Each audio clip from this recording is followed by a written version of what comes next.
नमस्कार। कैथल में आंगनवाड़ी कर्मियों के दो गुट पिछले लंबे समय से संघर्ष कर रहे हैं। इनकी यूनियन पहले दो फाड़ हो गई थी।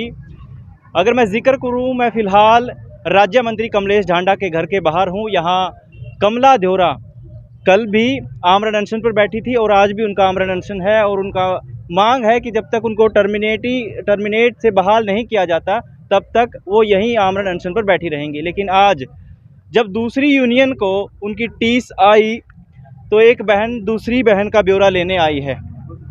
साथ में शकुंतला बैठी हैं और कमला देवरा बैठी हैं और लगातार पिछले लंबे समय से दोनों यूनियनें संघर्ष कर रही हैं। इनकी मुद्दे और मांग एक ही है, लेकिन फिर भी ये दो फाड़ हैं। लेकिन आज जब एक बहन को पता चला कि दूसरी बहन पीड़ा में है, 139 दिन से धरने पर थी और आज इन्होंने आमरण अनशन का फैसला लिया, तो एक बहन इनका ब्यौरा लेने आई है।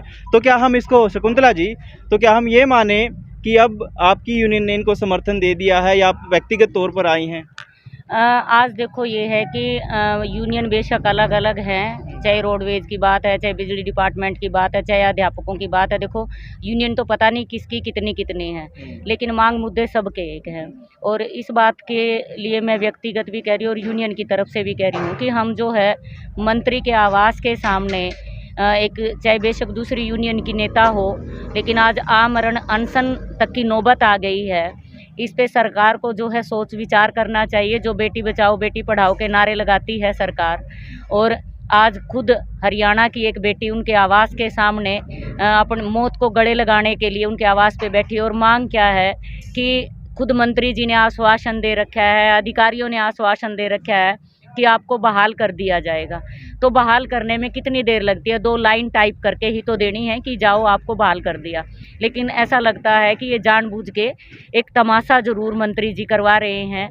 और हम ये कह रहे हैं कि देखो, किसी का भी रोज़गार छीनना इस सरकार का एक चरित्र बन चुका है। चाहे पीटीआई टीचर की बात है, ड्राइंग टीचर की बात है, इस सरकार ने रोज़गार छीने हैं, रोज़गार दिए नहीं।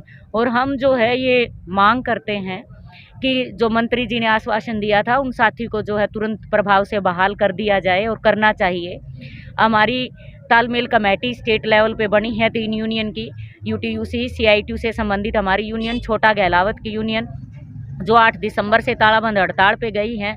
और हमें पता चला मीडिया के मार्फत ही कि हमारी साथी है वो आमरण अनशन पे बैठी है। हम व्यक्तिगत तौर पे भी साथी से मिलने आए हैं और इस बारे हम जो है अपनी तालमेल कमेटी पे भी चर्चा करेंगे।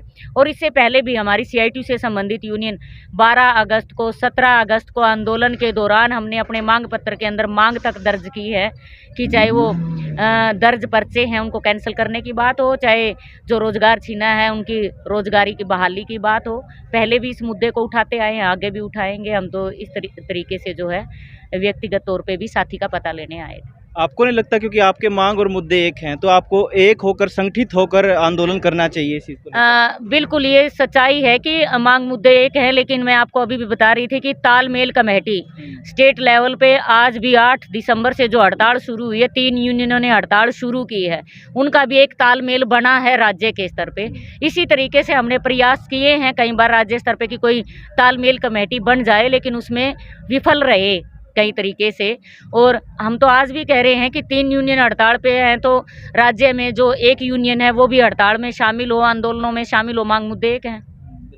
कमला जी, आप बताइए, आप एक दिन आपका बीत चुका है आमरण अनशन के बाद, आपकी हालत भी हम देख रहे हैं किस तरह की है और आज बहन आपका ब्यौरा लेने आई हैं, कैसा लग रहा है आपको? देखो जी, इस तरह जैसे भी एक बहन दूसरी बहन का ब्यौरा लेना आवा जी, वो तो अच्छा ही लग रहा है। बाकी आमरण अनशन का आज मेरा दूसरा दिन है और ये जब तक जारी रहेगा, जब तक मतलब ज्वाइनिंग लेटर मुझे नहीं मिल जाता। क्या आपत्ति है आपको? एक हो जाओ तो ज़्यादा ज़रूरी है कि सरकार पर फिर दबाव अच्छे से बन पाएगा? ऐसा नहीं लगता? हाँ जी, ये तो है जी। देखो जी, कोई भी या घर परिवार का लगा लो या किस तरह भी लगा लो, भाई इकट्ठा तो इकट्ठा ही हुआ है, अलग अलग वो है।